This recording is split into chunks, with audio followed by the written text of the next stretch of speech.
Basta kahapon, pumunta ka. Aray! Nakagat ko yung dila ko, ang sakit. Hala! Bigay ka ng number, bilis! Ha? Number 4. A, B, C, D. Hala, letter D. Ibig sabihin, naiisip ka ni letter D. Si Dodong yan na! Yung crush mo? Nay! Hindi naman. Hindi ko na naman crush yun. Asim-asim ni Dodong eh. Ikaw nga, tinan mo yung yung ilong mo nagpapawis. Ibig sabihin daw niyan, selosa eh. Nagsiselos ka siguro pag may kalarong iba si Mark Jun, no? Hindi naman ako selosa. Anong paki ko kung may kalaro ng iba si Mark Jun? Andyan pa naman si Tep-Tep. Ano ba yun? Hay, kaya ano yung mga pinag-uusapan ninyo? Kababata pa'y kumikiringking na kayo, ha? Hindi pa nga ata marunong magbasa at magsulat eh, lumalantod na. Uy! Ano ka ba? Lola. Nay. Hello po. Hello po. Jowa ko nga pala. Ay, yan na pala ang jowa mo. Marunong kaya yung magluto. Magligpit ng pinggan. Baka naman puro paganda lang yung nakuha mo. Oo nga, maglaba kaya at magkudkud ng inidoro. Kaya naman kaya. Marunong naman po ako pagdating sa mga gawaing bahay. Tanong ko lang din po, gagawin niyo po ba akong katulong dito? Buti naman anak, makakalipat na tayo ng bahay. So nga nay, buti na lang makakalipat na tayo sa mas maayos na bahay. Pero may tanong ako, bakit ang daming kasabi na pamahiin daw kapag daw lilipat ng bahay at paalis na, wag na daw lilingon dun sa bahay na yun kasi may mangyayari daw masama? Bakit kaya? Nak, bakit mo ba natanong? Nay, gusto ko sanang lumingon para masulyapan yung bahay natin. Syempre, tagal na din naman natin tumira dyan, kaya napamahal na rin tayo. Bago man lang tayo umalis sana na masulyapan ulit kahit saglit. Hindi anak, sige lang, lumingon ka lang. Hindi naman tayo naniniwala sa mga pamahiin na yan, di ba? Walang mangyayaring masama, panigurado, promise. Sige nay. Hoy, kayong dalawa. Ano? Ganon-ganon na lang yun? Aalis na kayo agad, ha? Hindi nyo pa nga tapos bayaran yung upa sa bahay eh. Pati yung ilaw at tubig, hindi nyo pa tapos bayaran, tapos aalis lang kayo, ha? 10 yung pinapakain kong anak, tapos yung asawa ko batugan pa, tapos aalis kayo, hindi kayo magbabayad. Ang kakapal na mukha nyong lahat. Hindi ako papayag. Balik! Uwi! Hoy Alex, Jepoy, anong gagawin nyo kapag may tsunami? Dali-dali, akit ako sa pinakamataas na building. Hindi yun naaabot ng tubig dun, mataas yun. Tapos hindi yun madadala ng tubig. Bato yun matibay yun Yun, baduy naman yung sa'yo, yung sa akin, sasakay ako sa helicopter. Tingnan natin kung aabot pa yung tubig, yung tsunami dun. Lilipad ako hanggang langit, yun yung sa inyo, yung sa akin, magsiswimming ako. Nakikita ko yun sa mga palabas, kaya naman pala mag-swimming, ako, hindi ako malulunod, mag-aaral ako mag-swimming, Ang iingin nyo talagang mga bata kayo, ha? Ayan, tsunami! Ano ba? Anak! Joshua! Nay. Magsilab ka nga doon sa harapan. Ha? Bakit naman? Di ba't kakalibing lang ng lolo mo? Pamahiin yon. Kailangan magsiga para makapunta agad sa langit yung lolo mo. Ganun ba? Sige. Mga pamahiin na yan.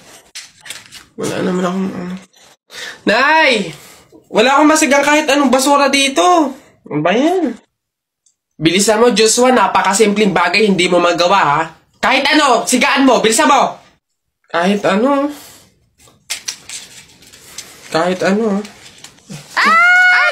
Bilis. Ba't natakbo? Nako, Aling Lourdes! Yung anak niyo po, sinunog yung bayan. Diyos ko po. Tinamaan kang magaling na bata ka. Ba't sila nagtatakbo ba? Naman ngayon. Pamahiin, di ba? Kailangan sundin yun. Naman nga to. Hoy anak, Jepoy. Nay, bakit? Mamaya, kapag nasa burol na tayo ng lolo mo, wag kang iiyak, ha?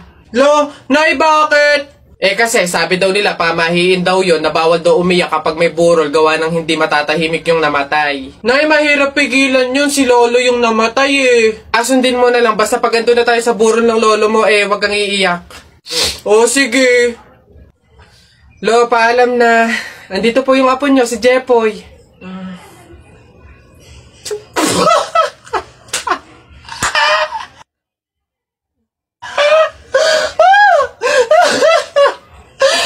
Nak!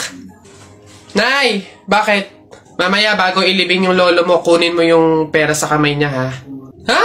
Grabe naman, bakit kukunin? Kasi pamahiin daw, swerte daw yung pera na yun. Dali. Ay, totoo, Nay? Sige. Lo, tabi-tabi lang po muna, ha? Kukunin ko lang po yung pera kasi sabi po, swerte daw po yun. Hoy! Anong swerte-swerte? Walang makikinabang na swerte ko hanggang sa huli kong hantungan. Dadaya ng mga to, swerte-swerte. Ako na nga tong namatay, aagawan nyo pa ako ng swerte. Makaranas man lang ako ng swerte sa langit, do. Akin yan!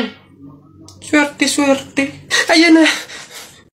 Hoy, Mark Jun, Alex, may tanong ako. Anong gagawin nyo kapag kayo na lang tao sa mundo? Dali-dali, basta sasakay ako sa mga Ferrari, sa helicopter, tsaka sa mga eroplano. Tapos okay lang kahit ibangga ako kasi wala na namang mga pulis lalo sa akin, pupunta ako sa Star City tapos sasakyan ko lahat ng mga rides doon. Ikaw na nga lang mag-isa sino magpipindot nun? Ayo nga. Ayun na yung sa inyo basta ako wala namang makakakita sa akin, maguhubad ako. Anak!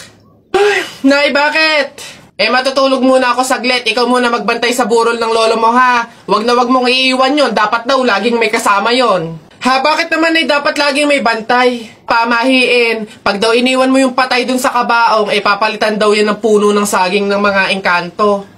Sige, Nay. Naantok na ako O siya, sige na. Lolo, inaantok na talaga ako. Pasensya na. Matutulog muna ako saglit. 5 minutes lang, ha? Di naman siguro totoo yung mga pamahiin na yan. Kanto. Sige. Bakit walang bantay dito sa burol? Ang lolo! Lolo! Sinasabi ko na nga ba? Nay, bakit anyari? Wala na yung lolo mo. Ha? Wala na sa kabaong si lolo? Sabi ko naman kasi sa'yo, bantayan mo Kukunin nyo ng mga engkanto at papalitan ng puno ng saging. Kasalanan na ng mga engkantong yan. Babanatan ko yung mga yan. Puno na lang ng saging na natira, lola. Di mabuti, Nay. Ha? Bakit? Di iwas gastusin. Makakatipid. Wala na tayong ipapalibing. Nay, pasalamat nga tayo sa mga engkantong yan. Sila na bahala dun kay lolo sige na, papakancel ko na yung lupang lilibingan ni lolo. Hello? Cancel na po yung lupa. Hindi na po kami magkapalibing. Okay. Salamat. Tipid ng 50K. Lala.